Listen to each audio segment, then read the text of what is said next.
Bonjour et bienvenue à la recette de février 2017. L'air de rien, ça fait déjà 2 ans que je fais des recettes à tous les mois. Je suis fière de moi.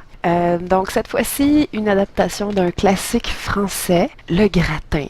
Donc dans le fond, le point fort de la recette, c'est surtout la sauce que j'ai prise d'une recette de HSI, qui est Humane Society International, qui offrait une recette de pâte Alfredo aux champignons. Et j'ai comme repris la sauce à plusieurs reprises de différentes façons.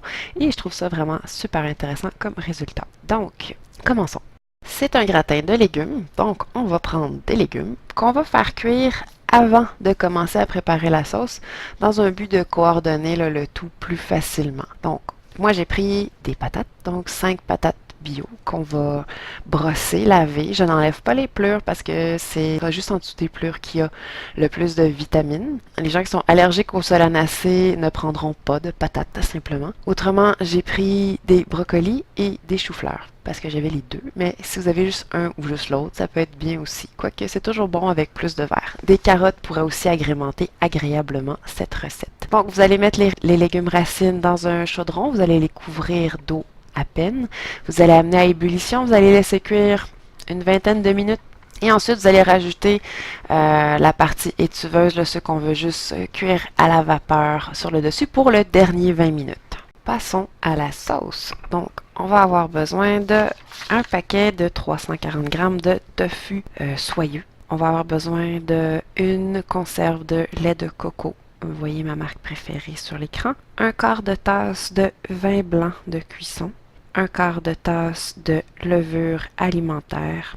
Une cuillerée à soupe d'huile d'olive extra vierge. Une cuillère à soupe comble de poudre d'ail ou de morceaux d'ail que vous allez écraser. Même chose pour les flocons d'oignon, une grosse cuillère à soupe comble que vous allez réduire en poudre ou qui est déjà en poudre.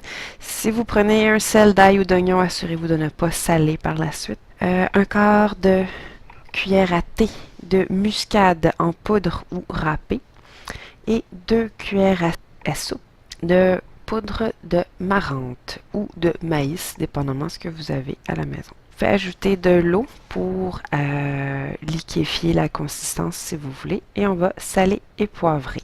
On va mettre tous les ingrédients dans un mélangeur. On va mélanger et la base de la soupe est prête. La suite, une fois que les légumes sont cuits, ou vous pouvez prendre un autre chaudron si vous n'êtes pas paresseux comme moi, vous pouvez juste mettre un peu d'huile dans un chaudron, faire revenir un oignon haché et une fois qu'il est revenu, vous ajoutez la sauce. Vous amenez la sauce à ébullition. Si vous ne le faites pas, vous allez trouver qu'elle est très poudreuse à cause de la fécule de marrante. Donc, juste vous assurer de l'amener à ébullition un bon 5 minutes. Elle va devenir vraiment très crémeuse, très épaisse. Jouez à ce moment-là avec la quantité d'eau ou la quantité de vin selon votre goût. Et une fois que c'est fait, ben, c'est prêt. Vous pouvez disposer les légumes cuits dans un plat allant au four, un grand plat rectangulaire.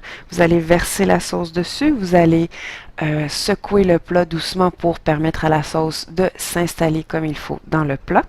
Vous allez recouvrir de copeaux de fromage d'Aia, c'est ma préférence. Il y en a d'autres sur le marché, préférablement ceux à saveur de mozzarella. Et vous allez enfourner à 350 degrés Fahrenheit pour une vingtaine de minutes, le temps que le fromage fonde un peu. Tous les légumes sont déjà cuits, la sauce est déjà cuite aussi, donc il n'y a pas de danger à ce niveau-là. Alors, je vous recommande un service avec une petite salade amère parce que c'est comme le vrai gratin, c'est-à-dire que ça descend pas super digeste, mais c'est très bon. Et un bon vin blanc sec. Bon appétit! Pour plus de contenu herboristique, vous pouvez vous joindre à ma page Facebook ou me suivre sur Instagram. Merci, à la prochaine!